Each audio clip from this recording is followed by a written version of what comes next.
Welcome to this video. And in this video, we're going to talk about how to explain the career gaps in interviews. And that's the most important topic for today.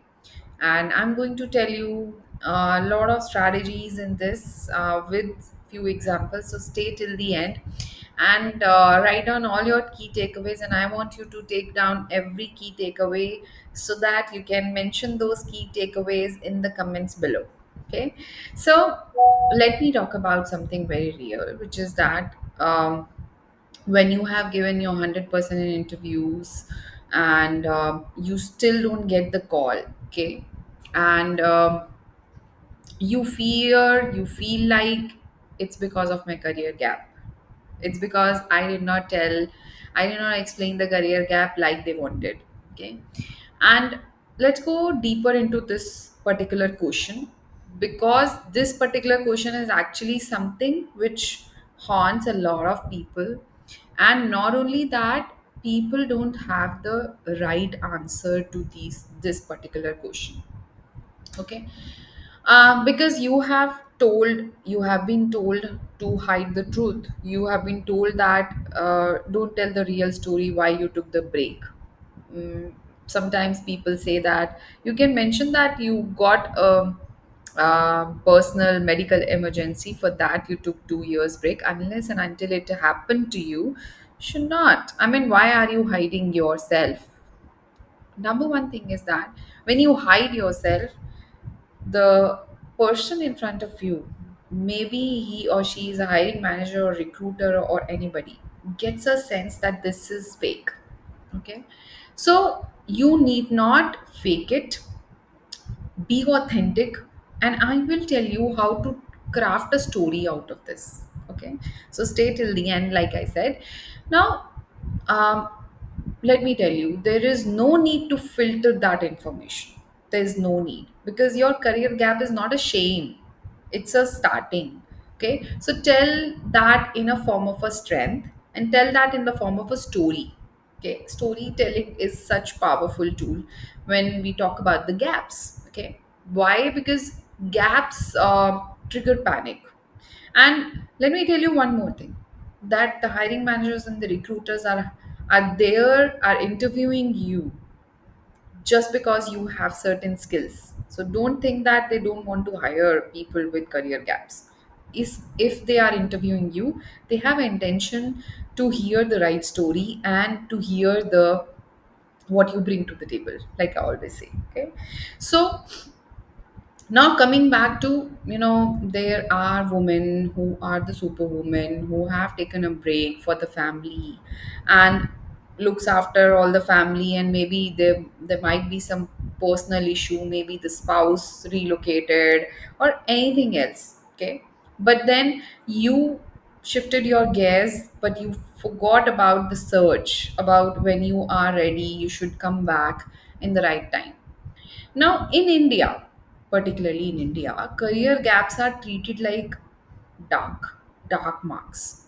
And especially if you are woman, then, or maybe someone who just tried something different, maybe somebody suggested you go for business, why working for a petty. So we hear a lot of noises. First of all, just scrap that all noises and think about that what you really want to do in your life, because relatives in the society will always have the time to start asking irrelevant questions to confuse you. Okay, so you have a better clarity, your intuition have better answers than anybody else. Okay, while um, now somewhere along this society and relatives, you also begin to question yourself.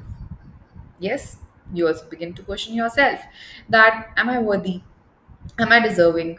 Okay, and then you will be amazed to know that 74% of the Indian women, they dropped out of the work post marriage or childbirth or family issues or spouse relocated. Okay, and maybe they have felt like this is a time I can take a leap of faith on business, but that did not work either. Okay, Another stat I want to share is that the career gaps are the third biggest reason behind the job rejection in the middle level roles. Okay. Now, I tell you, instead of avoiding this particular question, what did you do in your career gap? Okay. You should own this. You should own this. And how to do that? You know, um, when a recruiter asks you about your gap or the interviewer asks you about the gap, they're not judging your break. Trust me, they're not judging your break. They are judging your mindset. And they really want to know, did you grow during this gap? What did you do during this gap? Can you handle the responsibility again? And they want to know that whether you are confident about your story or you just feel pity or feel apologize for it. Okay. Now, let me introduce you to a method which can become your comeback weapon, and of course a very good storytelling. Okay, the method is called STAR. Very common method, but it's a powerful method where we are going to turn your gap into a powerful storytelling. Okay, so the S stands for situation, T stand for task, A stand for action, and R stand for result. Now, before I go into citing you an example to let you know how the storytelling should go, I want you to write your STAR in the comments below, that what is your situation, what is your task, what is your achievement, and what is the result. Okay, so even if you are not in a gap, you can always use this method for introduction. Okay, so now let me give you an example. There was a student of mine who did MBA. So she was working with a firm. Okay, and that firm was Big Four. Okay, and there she was responsible. So she was hired from a college. Okay, so she was hired from there and college placement tour. Then what happened is, she her KRAs was to make a proposal in the PPT and then PDF and then send to the domestic or also international clients. Okay, and then what she did this for 2 years.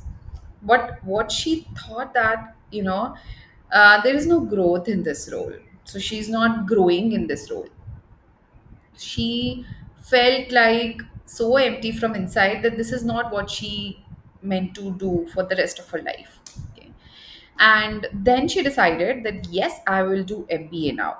Okay, and then she prepared for GRE, GMAT, and then she appeared for that. She got good scores. She got admission in one of the very good B school, and then she completed her MBA. And then she, after doing a lot of internships as well, she found that marketing is something she's passionate about, and she will be going into marketing. Now, um, she was applying to marketing jobs, but not was not getting the right response. Okay, and once she got the response, there was a question again asked about the gap and about um, why marketing. Okay, she did not answer it too nicely, and that's why she did not get the call back again or the. Okay, so I will tell you how to reframe this particular case. Okay, now S is situation. So, like I am her, and I'm telling my situation. In my personal or in my personal story of Gap, I roughly worked for 2 years in a Big Four in a department called Business Development, where the work was quite mechanical. And so I was mostly copy pasting the proposals and the template decks and day in, day out, I was doing this. And there was no learning, there was no challenge, there was no creativity. Okay. Then come the task. Okay. And that's when I decided I need to pivot this. Okay. So I took a bold step.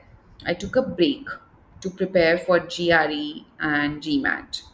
And I wanted to do MBA. And then I built my career in doing the MBA for at least 2 years, and then that was something I was truly passionate about. Then comes A, action. Okay, action. I scored well in my exams. I secured admission. I spent 2 years learning about marketing, learning about psychology, about data, about brand, about storytelling. And I worked on certain live projects and also handled some internships with the FMCG company, where I helped them into the digital marketing funnel. Now comes the result.